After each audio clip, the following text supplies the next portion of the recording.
শ্রীলঙ্কার বিপক্ষে ৩ ম্যাচের ওয়ানডে সিরিজের জন্য ১৬ সদস্যের স্কোয়াড ঘোষণা করেছে বিসিবি। ২ বছর পর ওয়ানডে দলে ফিরলেন নাঈম শেখ, লিটন দাস ও শামীম হোসেনও ফিরেছেন ওয়ানডে দলে।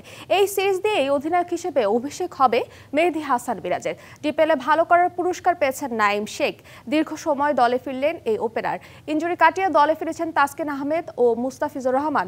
৫ পেসার ও ৩ স্পিনার নিয়ে দল সাজিয়েছে টাইগাররা। চ্যাম্পিয়ন্স ট্রফির দল থেকে বাদ পড়েছেন সৌম্য সরকার ও নাসুম আহমেদ। দলে আছেন নাজমুল হোসেন শান্ত, তাওহিদ হৃদয়, তানজিদ তামিমরা। চ্যাম্পিয়ন্স ট্রফির পর শ্রীলঙ্কা সিরিজ দিয়েই ওয়ানডেতে মাঠে নামবে বাংলাদেশ। ২ জুলাই কলম্বোতে শুরু হবে ৩ ম্যাচের ওয়ানডে সিরিজ। শ্রীলঙ্কার বিপক্ষে ওয়ানডে স্কোয়াড নিয়ে খবর দিতে মিরপুরে আছেন সহকর্মী শাহান পাপন। সরাসরি চলে যাচ্ছি তার কাছে। পাপন, আমরা জানি সৌম্য সরকার নেই দলে, লিটন যোগ হয়েছেন ওয়ানডে দলে, সেই সাথে হচ্ছে নাঈম শেখ ফিরেছেন ২ বছর পর। সবকিছু নিয়ে দলটা কেমন দেখছেন, কি মনে করছেন আমাদের জানাবেন।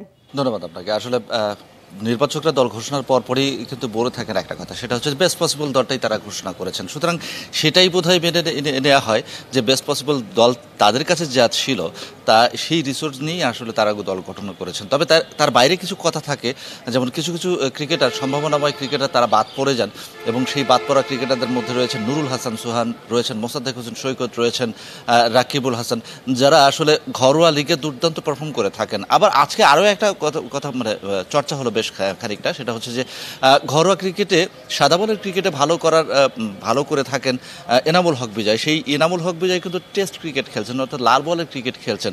এই বিষয়গুলো নিয়ে আজকে বিস্তর আলোচনা হয়েছে।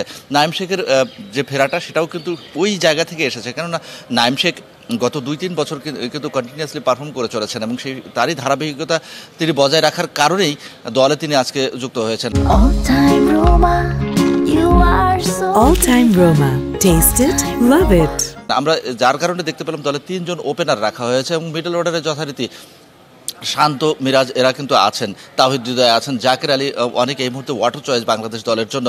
এবং তানভীর কথা বলছিলাম, যিনি আসলে সুযোগ পেয়েছেন, তার পরিবর্তে বাদ পড়েছেন ওখানে নাসুম আহমেদ। নাসুমের কথা আগেই ব্যাখ্যা করেছিলেন নির্বাচকরা, যখন চ্যাম্পিয়ন্স ট্রফির দল ঘোষণা করা হয় তখন কিন্তু আসলে এর পরবর্তীতে আমরা যেটা দেখতে পেয়েছি যে নাসুমের কথা বলেছে যে নাসুম আসলে দলে ঢুকেছিল তানভীর যখন ইনজুরিতে পড়ে, যার কারণে নাসুম দলে ঢুকেছিল।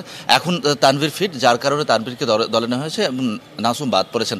অন্যদিকে সৌম্য সরকারের ক্ষেত্রে যে ব্যাখ্যাটা তারা দিলেন তা হচ্ছে সৌম্য সরকার ইনজুরিতে ভুগছিলেন, ইনজুরি থেকে তিনি পুরোপুরি সেরে উঠেছেন এবং তারপরও তাকে কেন দলে নেওয়া হলো না, তার ব্যাখ্যা তারা যেদিকে আসলে আঙুল তুললেন যে আসলে সৌম্য সরকার এই মুহূর্তে আপ টু দ্য মার্কে নেই ফর্মের দিক থেকে, এবং ফর্ম বিবেচনায় সৌম্য সরকারকে আসলে দলে নেওয়া হয়নি। তবে তারা এই যে ক্রিকেটার আসলে বাদ পড়লেন এবং যারা সম্ভাবনাময় তাদেরকে বাইরে রাখলেও তারা যেটা বললেন, অর্থাৎ প্রধান নির্বাচক গাজী আশরাফ লিপু বললেন যে তারা রাডারের মধ্যেই রয়েছেন, অর্থাৎ তাদের চিন্তাভাবনার মধ্যেই রয়েছেন, যখন প্রয়োজন হয় তখনই তাদেরকে আসলে ডাক দেবেন এবং তাদেরকে দলে ইনক্লুড করা হবে। তো এই ছিল আজকের দল ঘোষণার মোটামুটি অবস্থা।